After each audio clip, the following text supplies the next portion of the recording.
It says you can get them on Amazon. I'd recommend just flying to London personally. Hey team, welcome back to my channel. My name is Kayla if you're new here, and today we're gonna go through my January reads. It's currently the end of March. Ignore that, okay? 10 books, 11 books in January.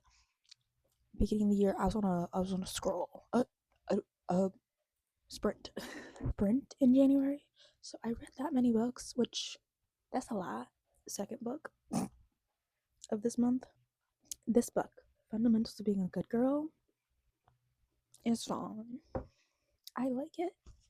Kind of iffy, a little bit. I don't know. Okay, so also ignore the clothes hanging up. The dryer didn't want to dry anything.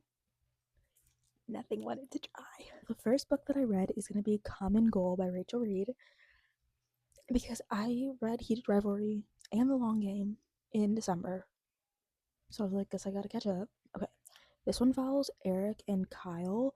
Eric is a goalie, and then Kyle is the guy that works at the bartender. The guy that works at the bar. At the bartender. Older than him, Eric is, so it is like an age gap romance. But like, why does everyone need to sign the fucking journal? My math teacher gives us stickers every Friday. I promise I'm in college. Give it 2 stars. Um, yeah, my comment was you've read one, you've read them all. I think if they were to adapt it, I wouldn't be mad, but like you've read one, you've read it all. It's very repetitive and just like okay. And like I don't know. I just 2 stars. Okay. Role Model by Rachel Reed. Okay. I think this was my sewing audiobook of the month that I listened to. I gave this one 2 stars as well. Troy and Harris, which I think besides Shane and Ilya, they're my 2 faves. That as much as I did not like this book, I love the characters. And that was redeemable because like they're so cute. I love Harris. I love Troy. I love Troy. I love Troy. Yeah, so Harris is a social media manager and Troy is just like no, it's like Grumpy Sunshine. Ugh. This isn't really spoilers, but like, I thought I read this like Troy's relationship with Ilya in the book. I could be wrong about that. That could be a different book because they all in the same goddamn book. But I love their dynamic and their relationship and how like I don't know they help each other out a little bit. Because again, you've read one, you've read them all. Like the way they touched on though, I will give them this. And if they do remake this one, I do like the way they touched on like the rape culture, sexual assaulty vibe because hockey is so like toxic masculinity kind of vibe. So like I did like the way that that was done because he don't whoop his ass. That's all I'm gonna say. No spoilers. But next book, 5 stars, Foster by Claire Keegan. I had this book in my dorm room and then I took it home with me when I finished it. So it was here. It's actually over there on my desk. But Foster by Claire Keegan, 5-star book. It was my first 5-star read of the year. She knows how to fucking write, dude. If you want what hundo pages, not even 200 pages, 100 pages of like holy fuck, holy fuck. Like if you want that, read that book. Also read So Late in the Day and read Small Things Like These. 100 pages of like the best writing you'll ever read. Like there's no if and what's a buts because you're gonna cry. 500 pages in the span of 100 pages, and she does such a good job at like doing that. Where I'm like, why am I so connected in 100 pages? I'm connected to this girl in 100 pages. This young girl in Ireland, found family, but like kind of found family because like who she's like it's her family, but like it's not. You have to read it. You have to read it, okay? But like, it's still like the love that she feels in a summer. It like killed me to read that book. It killed me to read it because I was like, oh, girl. 5 stars. It's so good. That's all you really need to know about it. Like, honestly, going into it, I didn't really know anything about it. I read small things like these, and then I read So Late in the Day, and then on the back of the book it showed Foster, and I was like, well, shit, I guess I gotta read that one too. I knew nothing about the book, so like that's how I'm gonna leave it. 2 books there because of course I didn't need a souvenir. A girl needs a souvenir. I bought their wait, let me actually look.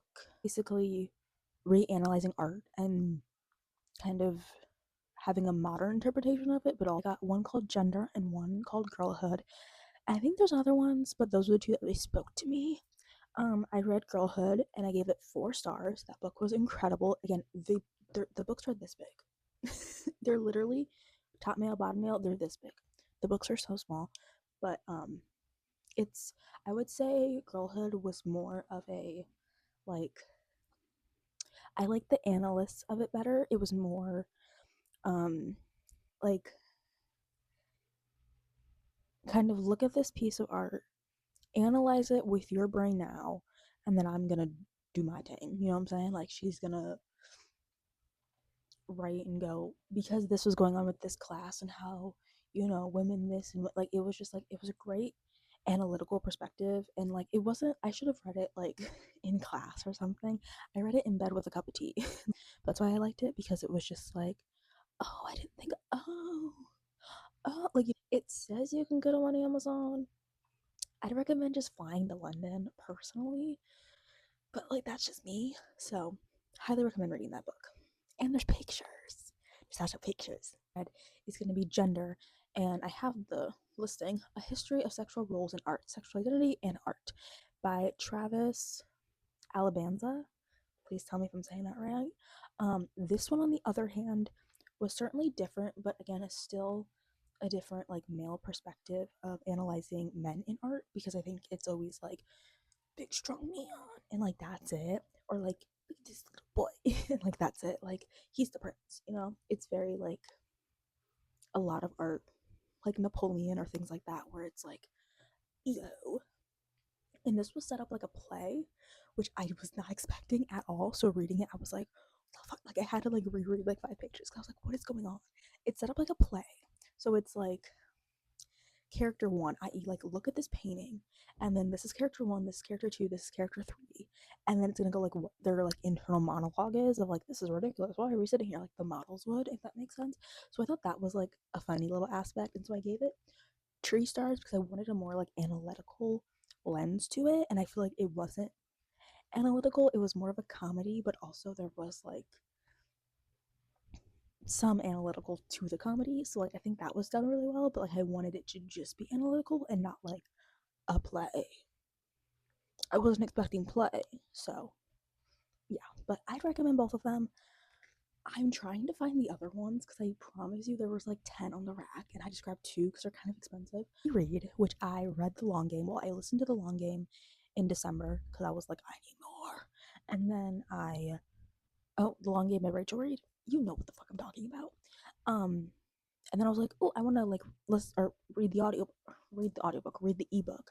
And so I downloaded the ebook because it finally was available. You bitches let me live up my fucking Libby loan and take that shit out. Anyway, um, I gave this baddie 4 stars because I have a really hard time with romance books. I'm always just like, but this one I enjoyed more than Huge Rivalry because Ilya in this one takes me out, dude. This fucking book, I hate it. It's so good. Um, do I need a synopsis? It follows Shane and Ilya, and it's like Ilya's sad, guys. He's sad, and it really put a damper on my heart because he's sad and he wants to come out, and Shane's like, no, and then it's like, you know, it's just like really like, and the thing is, I really want to buy these books because I go on, there's like a website where you can like read books for free, and I keep going back to certain chapters where it's like, bitch, just buy the fucking book. Just buy the fucking book. If you're gonna reread the same fucking chapter over and over again, just buy the fucking book.